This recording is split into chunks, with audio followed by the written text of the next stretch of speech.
Hello friend, good afternoon. এখন বাজে ঠিক দুপুর 1:30 বাজতে যায়। তো আমি একটা ছোট্ট মিনি ব্লগ শুরু করলাম। পাশে একজন বান্ধবীর বাড়িতে খাওয়া দাওয়ার ডাক আছে, ওখানে যাব। তো কেমন হয়েছে লুকটা আমাকে কমেন্টে জানিও। যদিও জানি অতটাও দেখতে ভালো নয়, অতটা ভালো হয় না। ফাইনালি নিচে এলাম, দেখি দুটো মেয়ে কী করছে, তারা রেডি হয়েছে কি না। বড়োটা তো অলরেডি রেডি হয়ে গেছে, এই দেখো কাণ্ড। ছোটোটা এখনও রেডি হয়নি, খেলছে, ফোন নিয়ে দেখছে। তাকে একটু রেডি করে আসছি তাড়াতাড়ি। এই তো ছোটোটাকে রেডি করা হয়ে গেছে, কমপ্লিট। এবার একটু সবাই বেরোবো, একটু গায়ে সেন্ট মারবো বললো। সেন্টটা দেখেছো? এটা কিন্তু এখানকার সেন্ট নয়, কোথাকার সেন্ট কেউ যদি জানো একটু কমেন্ট করো, কোথাকার সেন্ট।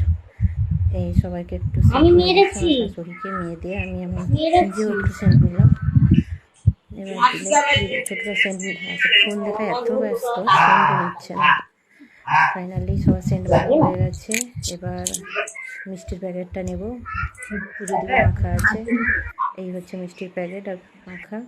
তো ফাইনালি রেডি, আমরা বেরিয়ে যাচ্ছি। কেমন হয়েছে জানিও, বেশি সাজগোজ করিনি, এরকম আছে সিম্পলভাবে। ভালো লাগলে বলে পরে আবার করবো। Bye bye.